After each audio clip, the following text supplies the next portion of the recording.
วัสดีทุกคนที่เข้ามาดูคลิปนี้นะคะ วันนี้เราก็จะนำอาหารว่างมาให้กับคุณสมหวังนะคะ เดี๋ยวเราไปดูสีหน้าของเขากันเลยค่ะ เมื่อรู้ว่าจะได้กินอาหารว่าง Hello boy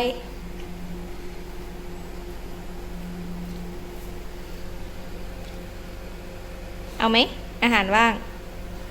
อาหารว่างของสมหวัง เอาไหม เอาไหม เอาเปล่าเอาเปล่าเอาเปล่าเข้ามือเข้ามือเข้ามือเข้ามือแล้วเข้ามือดีๆเข้ามือดีๆเข้ามือเข้ามือเข้ามือหน่อยเข้ามือหน่อย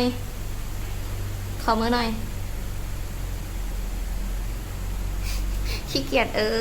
ยไอ้ขี้เกียจเอ้ยอ่ะอ่ะ